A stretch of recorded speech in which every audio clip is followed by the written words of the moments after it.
Good morning. Welcome to another edition of Love Morning, another opportunity to share gratitude, another opportunity to set our intentions for the day. If you are here, say hello, leave a comment. Where are you from? Where are you? What's your headspace? And what are you grateful for? Little things, small things, tiny details, big, expansive revelations. What are you grateful for in this moment? And if there's nothing, then sit in that moment for a bit and see what is in that moment that you are grateful for that you are not aware of. Because I guarantee that you are inundated, flooded with, connected to in so many places and ways, things that if you thought about it, you'd be grateful. And that is why we do this, to build up our muscles, to dilate our gratitude pupils so we can take in more, we can see more,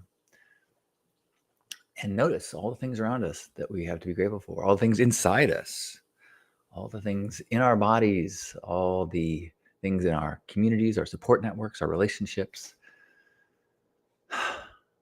in the air, in the plants, in the animals, in the water. You can hear some birds singing. Good morning. Oh, whoops, I messed up. Oh, there we go. Good morning, Brandy. Hello to you in Connecticut. And hello, Chris. Good morning. Chris in Minnesota. Oh, no, from Minnesota in Winona. That's the song lyric right there. And planning to relocate to Minneapolis, which I am grateful for. My headspace is feeling motivated today. Awesome. Thanks for sharing, Chris. And also, Chris Bonk says, good morning. I'm grateful for a fabulous trip out to Arches National Park, along with a nice party with my burner camp in Phoenix. Your pictures looked amazing. Looked like you were on quite the road trip of sights. Yeah, it's stunning. Stunning. Thanks for sharing. Brandy is grateful to have gone to a local band's anniversary show last weekend. Been a year. Fun. Janet is here. Good morning, Janet. Janet says, I'm grateful for a new project that I'm very excited about. Took a long time to sell it. Settle in, sell it, but the patience paid off. Thank you, universe. Either way, all the ways. Awesome. Wonderful to hear your excitement. And any venue for your creative expression is a gift to everyone. I am grateful for a little overcast day. I'm grateful that I'm going to have a virgin experience today. I'm bringing in my new to me car for a recall. It needs to have a sensor replaced. It's supposed to take a few hours, but I'm going to go drop my car off, get a loaner car, and then visit my mom. So grateful for that. Grateful that the systems in place to keep me safe will hopefully keep the car running. I'm so grateful for my car. It was hard for me to purchase a newer car when my old car still ran. But the quality of life, it's already helped me in so many ways, and especially in this trip. We just went on a road trip. We went to Ojai and then to Lake Piru. And Ojai, if you go in the middle of the night, no traffic, it's like 3.5 hours. It took us 7, which means lots of traffic, lots of accidents, lots of stop and go. And my new Lexus has this adaptive cruise control feature. Anybody have that on their car and use it? Wow. It's one of the reasons why I returned the BMW and got the Lexus, is because a friend of mine was just really encouraging me. Is that if you can get the adaptive cruise control. So I know cruise control, it keeps you at a certain speed. Adaptive cruise control means it keeps you like you pick 2 or 3 car lengths between the car in front of you and you. And so it will gas and brake. And so you just set a speed limit like cruise control used to be. And then it will drive whatever speed up till that speed and keep that distance, which means if you're on the freeway and it comes to a braking stop, it'll brake. And then if you're in stop and go traffic, it will brake. And you can just, as long as you're vaguely paying attention, it will just drive for you in a traffic jam. It also has lane, assist lane. So if I am having a conversation, stop and go, and the road moves, it will keep me in the lane. It's not auto driving. You can't take your hands off the wheel, but the stress level of being in stop and go and having like pay attention to every time there's a break and stop and like just being vigilant for hours is taxing. And I didn't realize how much less taxing it would be to have this feature. So same amount of hours driving, but less moments requiring that like tense vigilance of paying attention to the traffic and keeping the right distance and not letting two monks go in front of you so someone doesn't cut you off, and keeping not the person behind you getting frustrated because you're not going, just like,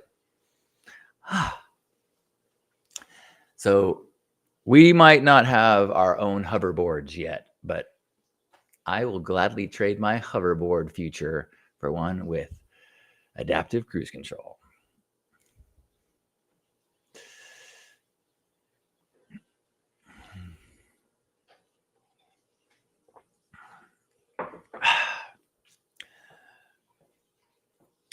Good morning, Painty.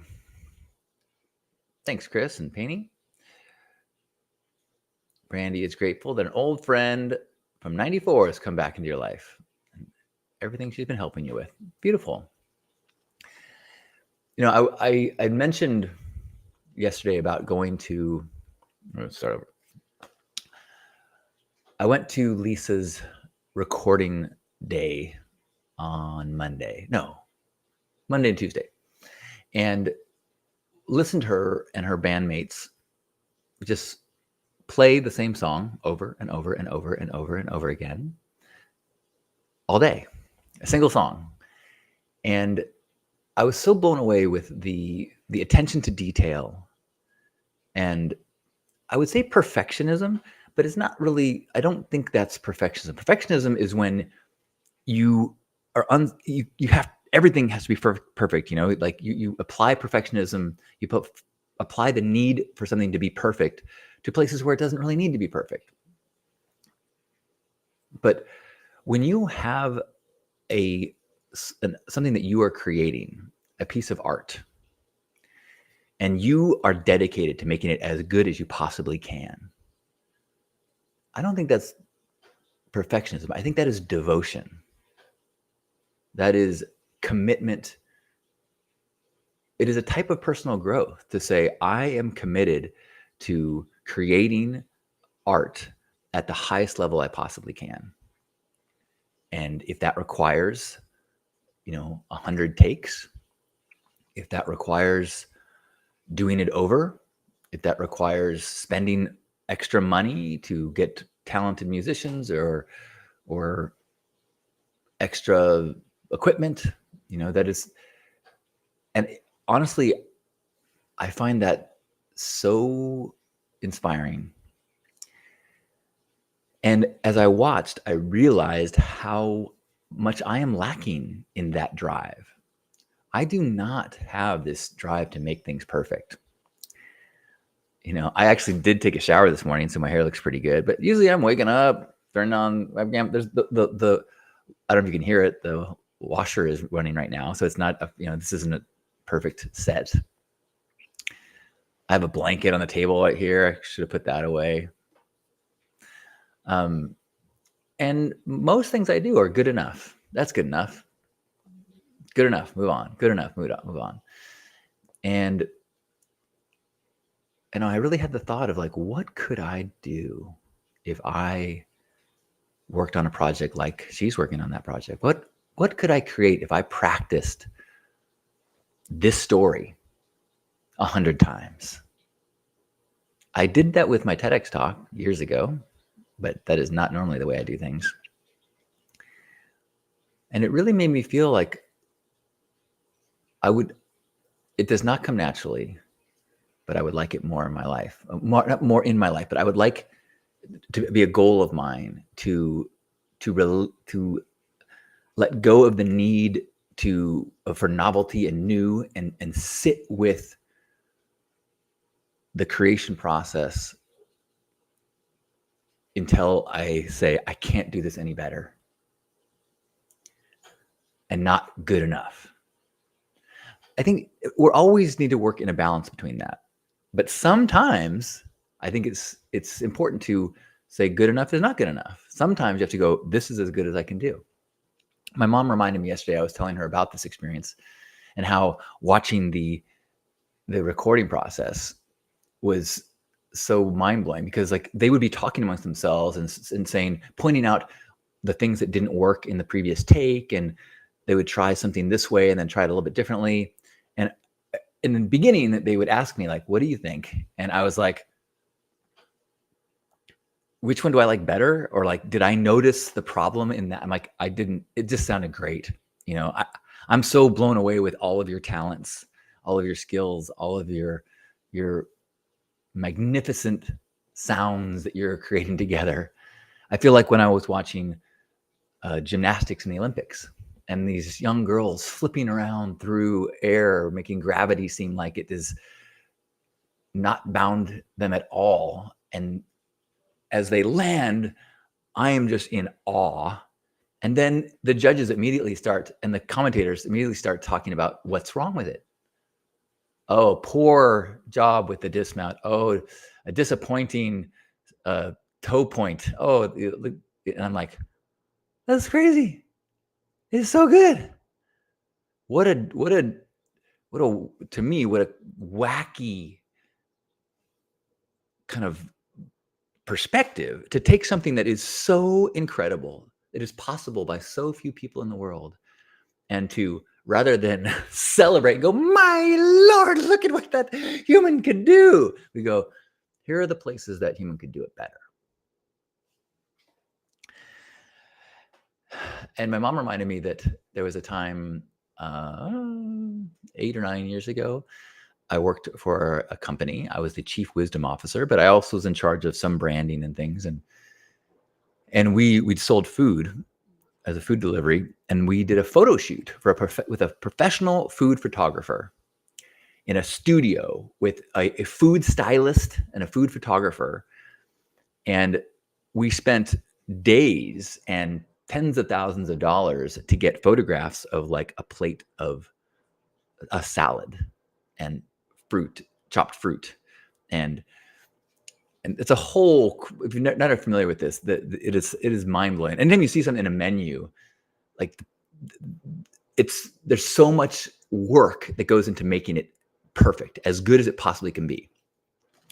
The first version of our photos I've got some lights, I've got a nice camera. It looked fine. And then we went and had these true pros with like assistants and food stylists, and where you use glue instead of milk, and certain things to make the water look more crisper and clear, and that ice cube with this, and the way you arrange, where do you put the grape? And in that situation, they would ask me, because I was in charge. I was managing this project, managing these photographers, and they would say, are you okay with the placement of this carrot? And I would be like, yes, that is exactly where I was going to put the carrot. We are like, meanwhile, I'm like, I don't know. I don't see it. It's good enough. It looks great. So when I put on my skill set, I do not put attention to detail or perfectionist. Good enough has been my defining bar. Luckily, almost all the time, good enough is good enough. I just want to maybe set some bars higher in a couple places in my life, so that when I get to good enough, I keep working at it until it's as good as I can possibly do it. Thank you. I love you.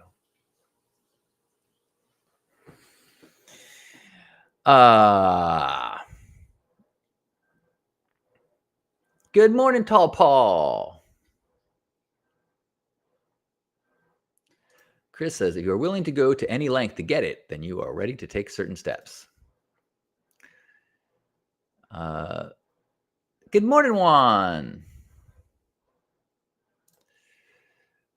Moosecock says, I think there's a difference between doing something one time, like the TED Talk, and doing something every day. I like the less curated stuff.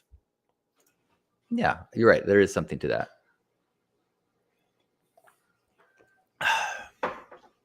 Thanks, Chris. Good morning, Nika. Nika says, grateful to be reunited with me. Thank you. And everyone on Love Mornings. Also grateful to have pink hair now, too. Oh, yeah. Life is more fun when you got a pink dome. Juan saying, we're all creative differently. I like your style just as it is. Thanks, Juan. And I think, for the most part, I do too. But, there's also the part of, to create art that has a price tag on it, there is a higher expectation. If you're going to pay money for something, you don't want it good enough. You want it the best or fantastic.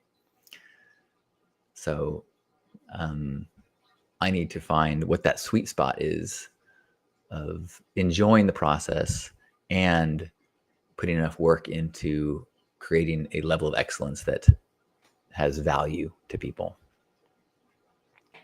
Not for everything, but for some things. Anyone else want to share any more gratitude before we have a hug and go off into our day and I go get the recall appointment on my Lexus? I so wanted to show up to this Lexus dealership in my 2002 Lexus. And then I remembered that I have to bring in my new Lexus to get it serviced. So I can't show off that I'm an old school Lexus person. Tall Paul says, I have a pink dome, but there's no hair on it. I was noticing lately your hair is looking pretty well coiffed. Nika says, slow and steady wins the race. I remind myself trying is all I can do. Kind of like you're good enough. We're all showing up regardless. That in itself is a beautiful thing. Totally. I think good enough is a more healthy way to embrace life. Because, well, I guess it depends on where you're at. But gratitude is often based on a good enough. If you don't think things are good enough, then you're always being critical, and all you can see is what's not good enough, what's broken, what needs to be fixed.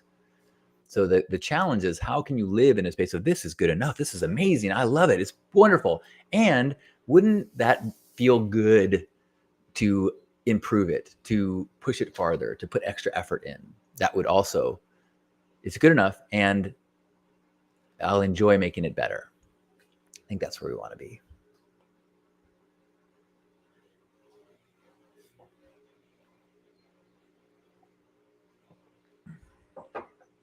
Well, I am grateful for an opportunity to connect with you this morning. Grateful to be back in town to do this and also the gratitude circles in Zoom. It was nice to reconnect with people and see faces. And if you ever want to join in and share your face and your gratitude in a Zoom, we do it 3 times a day. I'm usually there at noon and often at 6 p.m. So it'd be nice to keep connecting, keep integrating, keep staying connected to that good enough magic spot, the sweet spot of good enough and getting better. So wherever you are, give yourself a big squeeze. Feel appreciative and grateful for the body we're in. Grateful for all the people that are here in this moment or watching this recording. Grateful for these reminders to appreciate what we got. To be grateful for the good enough roof, the good enough bed, the good enough clothes, the good enough health. And if it feels good, to get excited about a new pair of shoes and a upgrade to your home and a healthier body, but not so focused on that you are not able to appreciate what is. So let's take a deep breath in and squeeze one another.